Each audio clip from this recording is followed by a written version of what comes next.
Resources हमारा, product हमारा, market हमारा, और हम करेंसी किसी और की यूज़ कर रहे हैं। सारी चीज़ों का प्राइस बिल्कुल बराबर है। एशियन यूनियन वर्ल्ड की सबसे बेस्ट इकोनॉमी बन सकती है। एशियन पार्लियामेंट जहाँ अभी वेस्ट का वर्चस्व बहुत ज़्यादा है स्पेस एक्सप्लोरेशन में, वहीं अभी एशिया उससे आगे होता। ये है स्विट्ज़रलैंड का शहर ज्यूरिख, जो कि दुनिया का सबसे साफ शहर है, और ये है हमारा बेगूसराय, जो कि दुनिया का सबसे ज़्यादा पॉल्यूटेड शहर है। एक और है यूरोप की राइन रिवर, जिसमें एक सिक्का तक गिर जाता है तो दिख जाता है, और दूसरी ओर है हमारी गंगा नदी, जिसमें एक स्कॉर्पियो गिर जाती है पर उसका कई दिनों तक पता नहीं चल पाता है।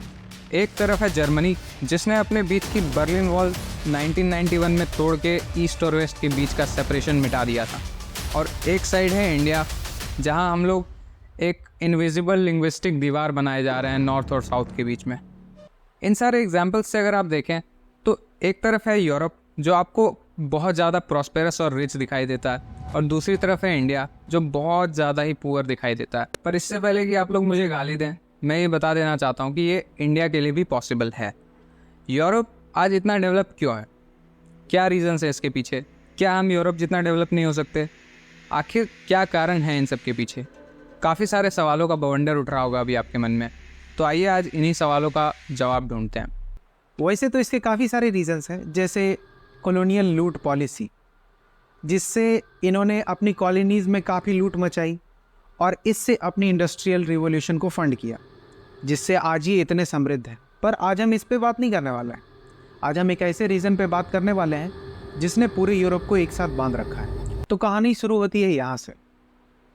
वर्ल्ड वॉर 2 का एंड होता है और पूरा यूरोपियन कॉन्टिनेंट बर्बाद हो चुका है।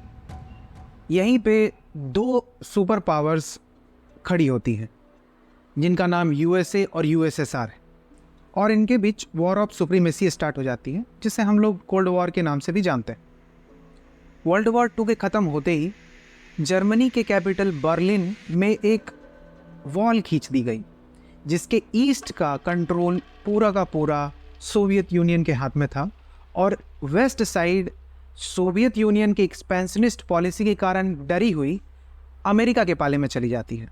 अमेरिका की मदद से वेस्टर्न यूरोप आपस में एक होने की कोशिश करता है। वहीं फ्रांस के फॉरेन मिनिस्टर रॉबर्ट शूमन ने जर्मनी के साथ सुलह करने की कोशिश की। उसके बाद से छोटे छोटे ग्रुप्स बनने स्टार्ट हो गए थे, और वेस्टर्न यूरोप के सारे देश इसमें धीरे धीरे ज्वाइन करने लगे थे, और इसकी फंक्शंस काफ़ी बढ़ने लग गई। और एक दिन ऐसा आता है जब पूरा यूरोप एक यूरोपियन यूनियन में बन जाता है, और वो दिन है 7 फरवरी 1992, जिस दिन इसकी नींव रखी जाती है, और 1 नवंबर 1993 को इसकी पहली मीटिंग होती है। आज के यूरोपियन यूनियन में कुल 27 देश हैं जो आपस में एक दूसरे को कोऑपरेट करते हैं। आइए अब जानते हैं कि यूरोपियन यूनियन के क्या क्या फंक्शंस हैं और इसने कैसे हेल्प किया है यूरोप को डेवलप होने में। तो यूरोपियन यूनियन ने सबसे बड़ा काम किया है यूरोप को इकोनॉमिकली इंटीग्रेट करके। जैसे आप इस एग्जाम्पल से समझ सकते हैं कि इंडिया में 28 स्टेट्स हैं, वैसे ही यूरोपियन यूनियन में 27 कंट्रीज़ हैं। जैसे इंडिया में जीएसटी सेम है हर स्टेट में, वैसे ही यूरोप की कंट्रीज़ में टैक्स इक्वल है। फॉर एग्ज़ाम्पल, अगर ब्रेड स्पेन में 5 रुपये का है और पोर्चुगल में 7 रुपये का है, तो ऑब्वियस सा बात है कि सब लोग स्पेन से ही खरीदेंगे क्योंकि वहाँ सस्ता है। पर यूरोपियन यूनियन ने टैक्स इक्वल कर दिया है। दैट मीन्स कि दोनों ही जगह रेट सेम होने वाले हैं, यानी 5 रुपये में ही मिलेगा ब्रेड दोनों जगह ही। अगर बात करें टैरिफ्स की, तो यूरोपियन यूनियन की कंट्रीज़ के इंटरनल टैरिफ्स 0 हैं। मतलब वो कंट्रीज़ अगर आपस में ट्रेड करेंगी, तो अगर कोई कंट्री किसी कंट्री को सामान बेच रही है तो दूसरी कंट्री उस पर कस्टम ड्यूटी नहीं लगा सकती। फॉर एग्ज़ाम्पल के लिए आप समझ सकते हैं कि अगर यूपी से बिहार में कोई सामान जाएगा तो उस पर बिहार गवर्नमेंट कोई कस्टम ड्यूटी नहीं लगा सकती है, वो एक नॉर्मल जीएसटी के अंदर वो चीज़ आती है। और एक्सटर्नल टैरिफ्स की बात की जाए तो यूरोपियन यूनियन एक सेंट्रलाइज्ड लॉ से उसको कंट्रोल करती है। For example, carbon border adjustment mechanism, इसके तहत यूरोपियन यूनियन वैसी कंपनीज से सामान इंपोर्ट करती है जो कार्बन नेगेटिव हो। कार्बन नेगेटिव होने का मतलब है कि वो कंपनी जितना ज़्यादा कार्बन एमिट कर रही है एटमॉस्फेयर में, उससे ज़्यादा एब्जॉर्ब कर ले रही है। इकोनॉमिक इंटीग्रेशन होने के लिए बॉर्डर का ना होना बहुत ज़रूरी है। ईयू के अंदर ये देखा जाता है कि उसके अंदर किसी भी तरह की बाउंड्रीज नहीं है। कोई भी आदमी फ्रांस से हो या फिर जर्मनी से या फिर कहीं भी स्पेन से हो, पोर्तुगल से हो, कहीं से भी हो, वो बिना वीज़ा के किसी भी देश में जा सकता है। और यही चीज़ आप एग्जाम्पल के तौर पे भी ये समझ सकते हैं कि कोई आदमी अगर फ्रांस से हो और वो एक वॉक्सवैगन की कंपनी में काम करता हो, तो वो अगर चाहे तो डेली अपने घर से आ जा सकता है। आपको पता ही होगा कि यूरोपियन यूनियन की अपनी एक करेंसी है जो कि है यूरो, जिसको यूरोप के इंटरनल ट्रेड में यूज़ किया जाता है और यूरोप के बाहर भी यूज़ किया जाता है, क्योंकि वो एक हार्ड करेंसी है। और हार्ड करेंसी होने का मतलब होता है कि वो करेंसी यूनिवर्सली एक्सेप्टेबल है। इंटरनेशनली कोई भी ट्रेड करेंगे तो उसमें कोई दिक्कत नहीं आ सकती है। यही कारण है कि यूरो को IMF के SDR के बास्केट में भी डाला गया है। और SDR में सिर्फ हार्ड करेंसीज ही आती हैं, जैसे डॉलर, पाउंड, येन, यूरो और चाइनीज़ रेनमिनबी। यूरो के हार्ड करेंसी होने का ये रीज़न है कि यूरोप के 27 कंट्रीज़ मिल के उसको एक साथ मैनेज करती है। किसी एक कंट्री में रिसेशन आने से इस पर कोई ख़ास फ़र्क नहीं पड़ता। अभी तक हमने यूरोप के बारे में ये जान लिया है कि उसके अंदर एक करेंसी है और कोई हार्ड बॉर्डर नहीं है, और उसके साथ साथ टैरिफ जैसा कोई कॉन्सेप्ट नहीं है। ये तीनों बातें प्रोडक्शन फेवर्ड एनवायरनमेंट को जन्म देती है। इससे होता ये है कि कोई भी कंपनी कहीं पे भी सेटअप हो सकती है, क्योंकि रिसोर्सेज तो सेंट्रली कंट्रोल्ड हैं। और रही बात एक्सपोर्ट करने की, तो एक्सपोर्ट करने के लिए कंपनी चाहे कहीं की भी हो, पर वो किसी भी देश के नियरेस्ट पोर्ट पे जाके एक्सपोर्ट कर सकती है। यूरोपियन यूनियन की अपनी एक पार्लियामेंट है, जहाँ पे हर कंट्रीज से कुछ कुछ लोग इलेक्ट होके आते हैं और वो लोग लॉ बनाते हैं और उसको रेगुलेट करते हैं। जैसे कि फॉरेन अफेयर्स, तो फॉरेन अफेयर्स में जितनी भी ट्रीटीज़ या एग्रीमेंट्स होती हैं जो यूरोप को रिप्रेजेंट करती है, वो यूरोपियन यूनियन ही साइन करती है। इन्वायरमेंटल रेगुलेशन में अगर देखा जाए तो जैसा मैंने बताया पहले कि कार्बन बॉर्डर एडजस्टमेंट मैकेनिज़्म भी है, और EU7 जो कि एक स्टैंडर्ड है जो ऑटोमोबाइल्स से होने वाले पॉल्यूशन को कम करने में मदद करता है। इसी पे बेस्ड है हमारा BS7 जो कि इंडिया में लागू है। बात की जाए टेक्नोलॉजिकल रेगुलेशन की, तो यूरोपियन यूनियन ने एप्पल को मजबूर कर दिया उसके लाइटनिंग पोर्ट को Type-C से रिप्लेस करने में। और आप अक्सर सुनते होंगे कि यूरोपियन यूनियन ने फेसबुक पे या गूगल पे काफ़ी सारा फ़ाइन लगा दिया है, या डेटा प्राइवेसी को लेके बहुत सारा रेगुलेशन रहता है उनका, तो वो सब इसी रेगुलेशन के अंदर आता है। यूरोपियन यूनियन के बनने से पहले वहाँ बहुत सारी वॉर्स होती थी, जैसे आपने सुना ही होगा ऑस्ट्रियन वॉर ऑफ सक्सेशन, या फिर 30 इयर्स वॉर, या UK और फ्रांस के बीच में हमेशा से राइवलरी, या World War I या World War II। ये सारी लड़ाइयाँ यूरोप में ही हुई हैं। और यूरोपियन यूनियन के बनने से आप ये बात देख सकते हैं कि यूरोपियन यूनियन वाली 27 कंट्रीज़ आप देखेंगे कि उनके बीच में किसी भी तरह की कॉन्फ्लिक्ट नहीं है। तो यहाँ तक हमने देखा कि यूरोपियन यूनियन क्या है और इसके क्या क्या फंक्शंस हैं। अब आते हैं अपने फेवरेट पार्ट पे, जो कि है एशियन यूनियन के बारे में।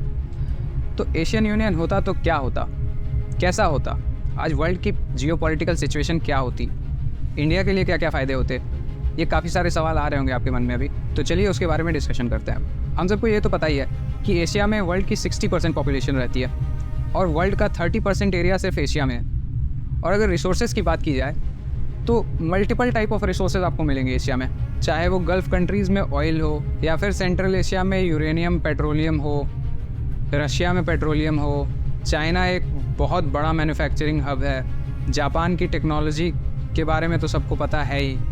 उसके बाद टूरिज़्म के मामले में भी इंडोनेशिया, मलेशिया और काफ़ी सारी जगह हैं। इंडिया की मल्टीकल्चरल डाइवर्सिटी है, इतने सारे हेरिटेज हैं इंडिया में। इन सब का इतना ज़बरदस्त कॉम्बिनेशन आपको कहीं नहीं मिलेगा। तो इन सारे रिसोर्सेज को यूज़ करके एशियन यूनियन वर्ल्ड की सबसे बेस्ट इकॉनमी बन सकती है। और अगर देखा जाए तो रिसोर्सेज हमारा, प्रोडक्ट हमारा, मार्केट हमारा, और हम करेंसी किसी और की यूज़ कर रहे हैं।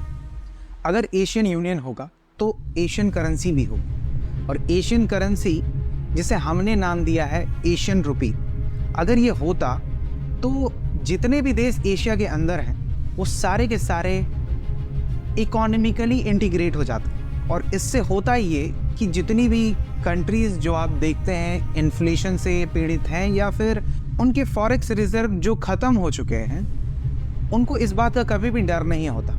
इससे एशियन रुपी एक हार्ड करेंसी बन जाती और वर्ल्ड में इसका एक्सेप्टेंस बहुत ज़्यादा होता।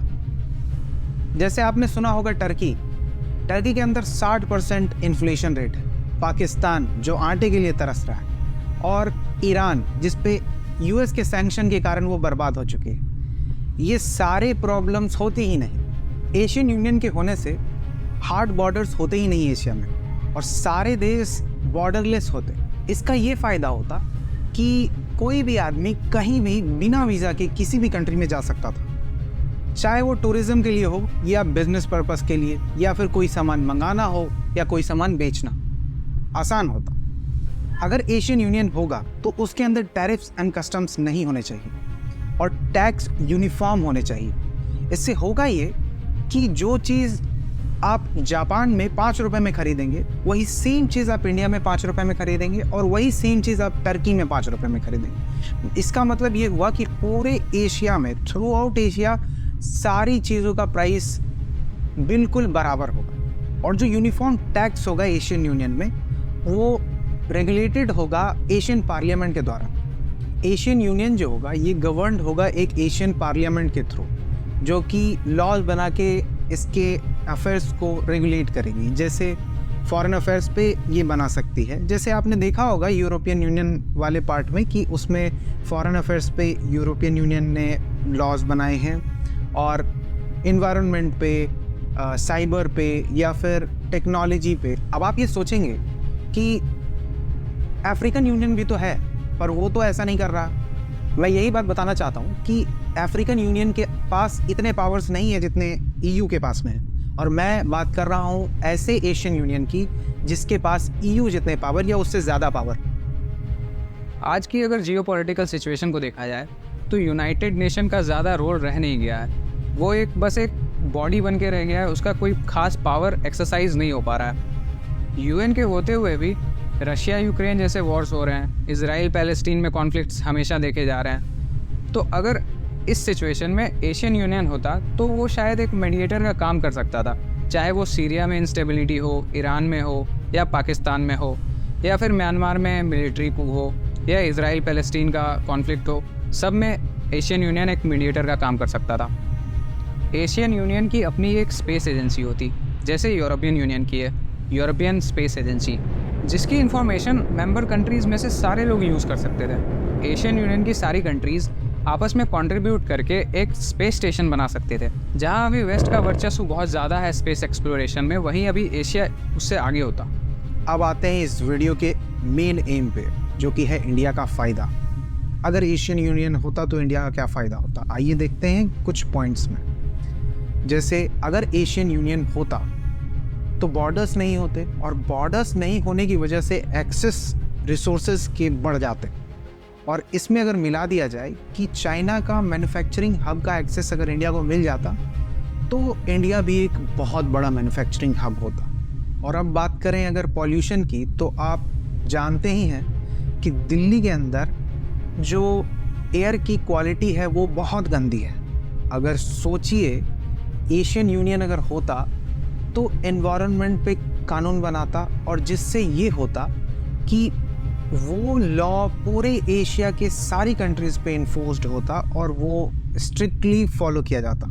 आपको पता ही है कि इंडिया एक बहुत हॉस्टाइल सिचुएशन में। एक तरफ से चाइना जो हमें आए दिन ये बताता रहता है कि अरुणाचल प्रदेश हमारा है, या फिर बात करें पाकिस्तान की जो टेररिज्म से हमें परेशान करता रहता है, या बात करें बांग्लादेश की जो कि अभी ही वहाँ एक मिलिट्री कू हुआ है, श्रीलंका की जहाँ कुछ साल पहले ही वहाँ पे मिलिट्री कू हुआ है, मालदीव्स की जहाँ पे इंडिया के लिए फेवरेबल हालात नहीं है। तो अगर इस हालात में एशियन यूनियन होता तो ऐसे प्रॉब्लम्स होते ही नहीं, और अगर होते तो कम से कम इस बीच में वो एक मीडिएटर का काम तो कर ही सकता था। आज जो पाकिस्तान और चाइना की वजह से हमारे सेंट्रल एशिया की कनेक्टिविटी हैम्पर हो रही है, वो एशियन यूनियन के होने से नहीं होती।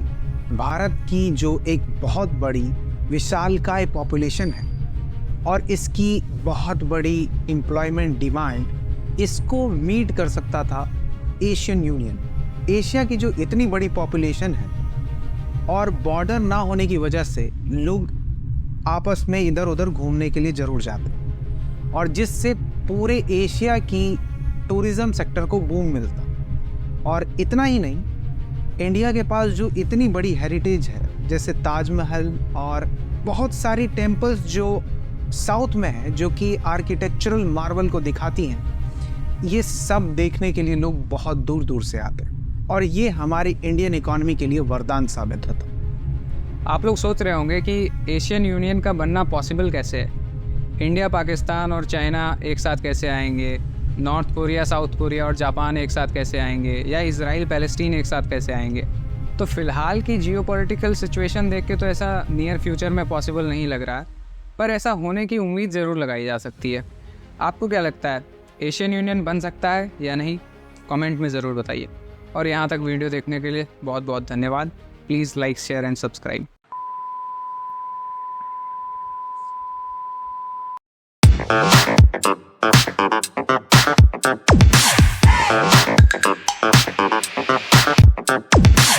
Thank you.